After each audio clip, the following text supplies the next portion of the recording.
friends, thanks for joining me. It's Morag here, and today I shall be using the July 2024 kits, and as you can see they are jam-packed full of beautiful tropical elements. There are tropical flowers and just summer imagery, as well as beautiful tropical colours, perfect for scrapbooking. So today I am using a cut file. And these cut files are a fantastic resource, and if you are a subscriber, you'll get them free as part of your membership. So I'm going to be using the distress crayons from the colour kit this month. And although I've owned some of these crayons for some time, I never really got on with them. So today is a really good day to get the hang of it, I think. So I've tested some out, and I tried it on just plain cardstock originally, but I could see kind of the marks that I'd made. So I've now recut the fish file that you can see here. It's a lovely shoal of fish. And before I did that, I gessoed my page first. So I just applied a thin layer of white gesso over the whole background and then cut it out. And if I'd have thought about it, I could have laid the colour down before cutting out the file. So that could have been possibly easier, I don't know. But as it is, I'd cut my file out, cut the cardstock out with the gesso on. And I've left it on an old mat just to help keep things in position. So there's a slight grip on this mat, it's not too grippy.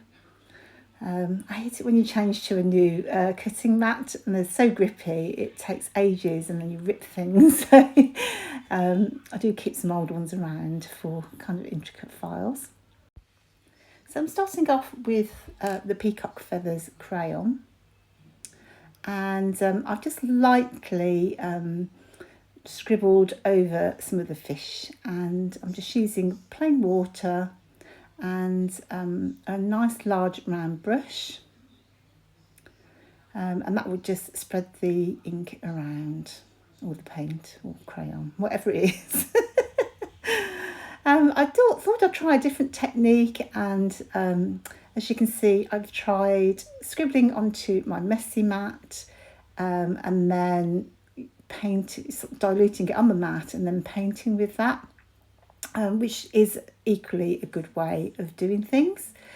You'll find you'll have more control and it'll be more even, but I was looking for a kind of a painterly feel, as it were, so nothing too even. So I'm going back to doing the scribbles. I'm doing it really lightly because I don't want those scribble marks showing up. And I don't actually want too much colour either. So obviously the harder the scribble mark and the more crayon you're laying down, the more intense that colour will be. So I'm just swapping over now. And I think that is broken china, isn't it?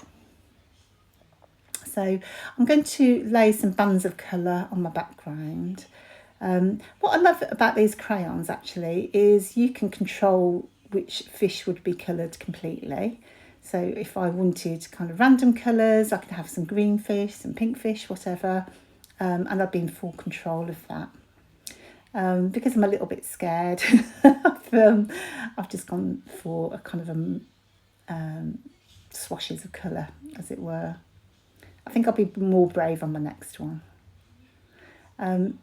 So just again, I've gessoed the background before cutting that out on my silhouette.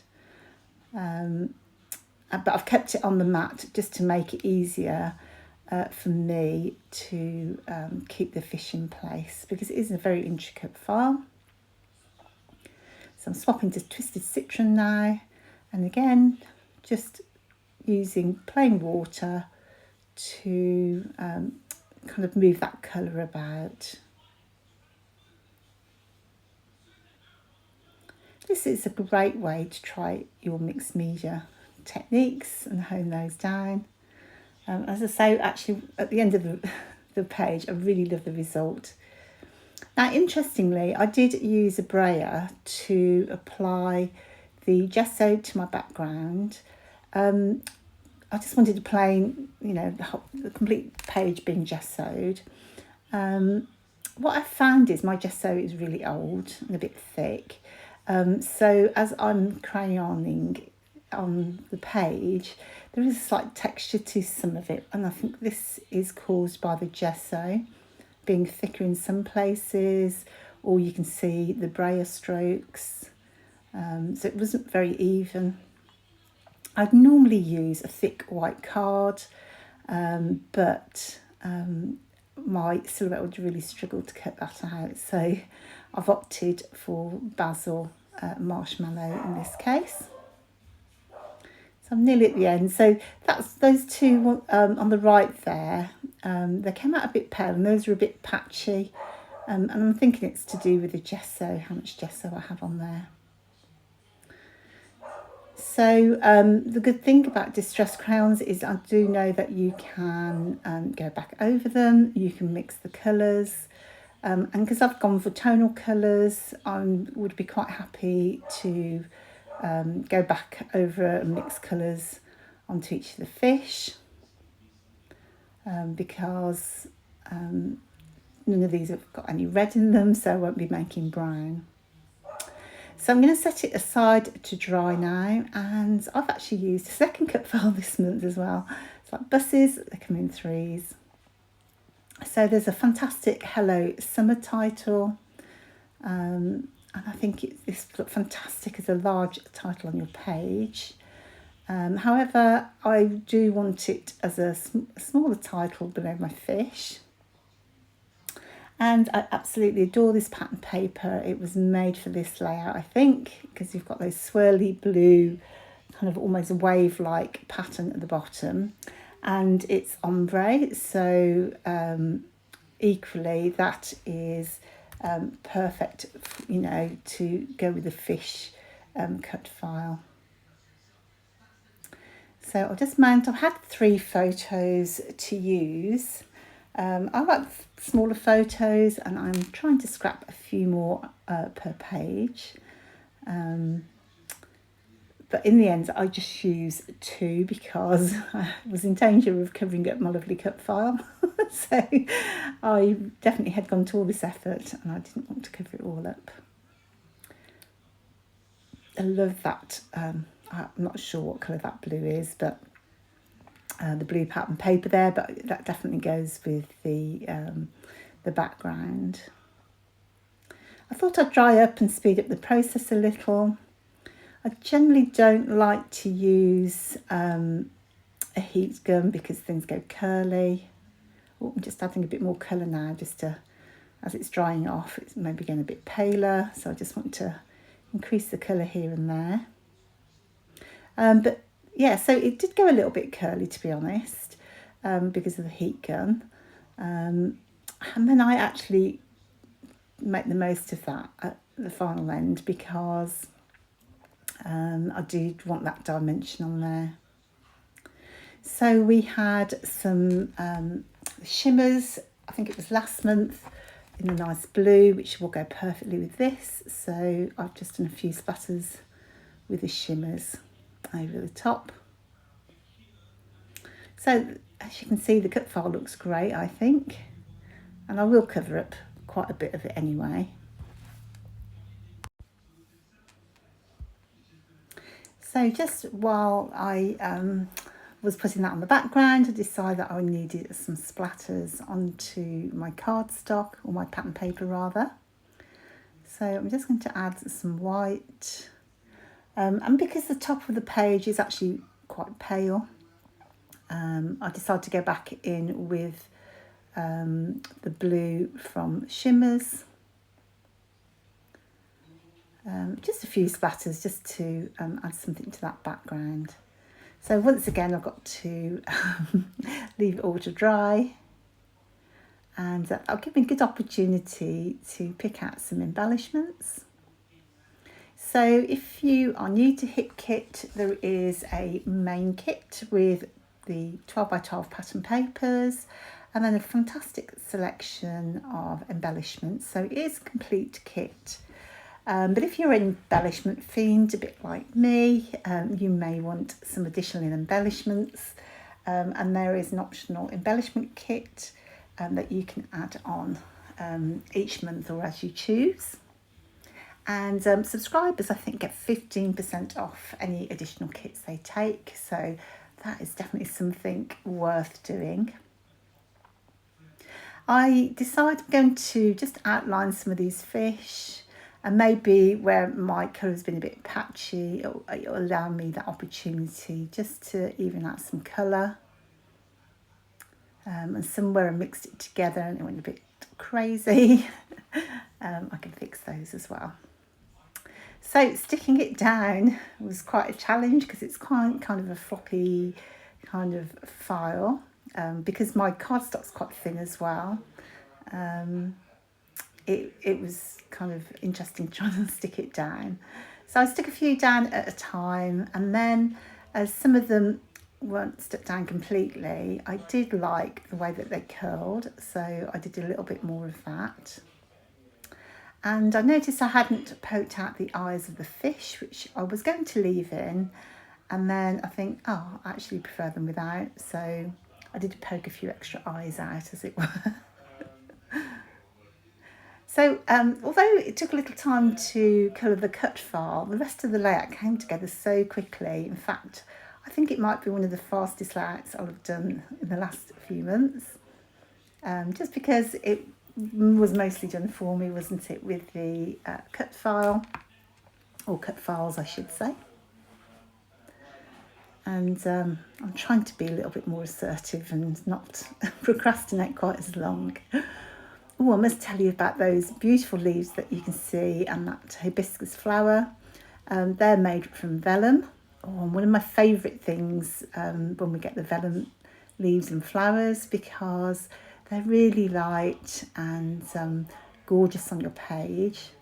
And they came with embellishment kit this month. So you don't always have to have embellishment kit, but some months like this month, where there's so many different textures in there, it's definitely worth having.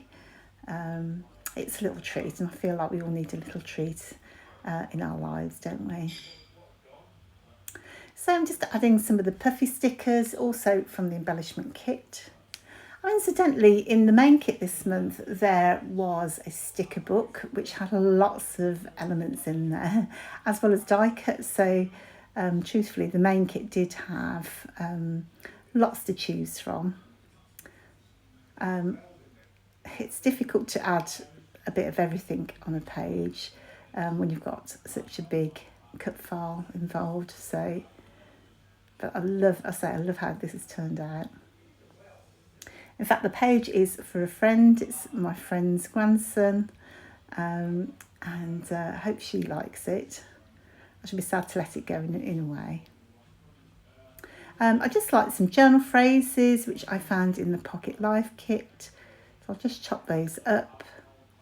And again, I'm just, making the most of that blue, really. But there was a phrase at the bottom. What does it say? Oh gosh, can we stay here forever, please? Which I thought was really apt for this layout. As I say, my friend's grandson, he's only a little toddler, really enjoying his time on the water there. But really, I think that's about it. I had lost the centre of my E, so I did go and fix that off camera. I'm just adding a paper clip here, just so I can have a little bit of texture through the twine. Just take a little bit of time for my glue to go off and stay in so the twine stays in place. I think that's about it, if I'm not mistaken. Oh yes, I did want to add some little bubbles from the fish. And I have these enamel dots which we've had in a past kit. I keep all my Hip Kit So like each month you have lots of embellishments, and so inevitably you can't use them all. So I keep them all together in my tote, but then I forget which month they belong to.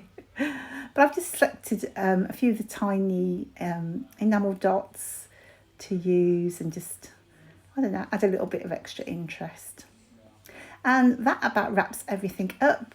So these are the close-ups. Unfortunately, I don't think I did it justice in terms of that little bit of extra sparkle that the shimmers added to the background.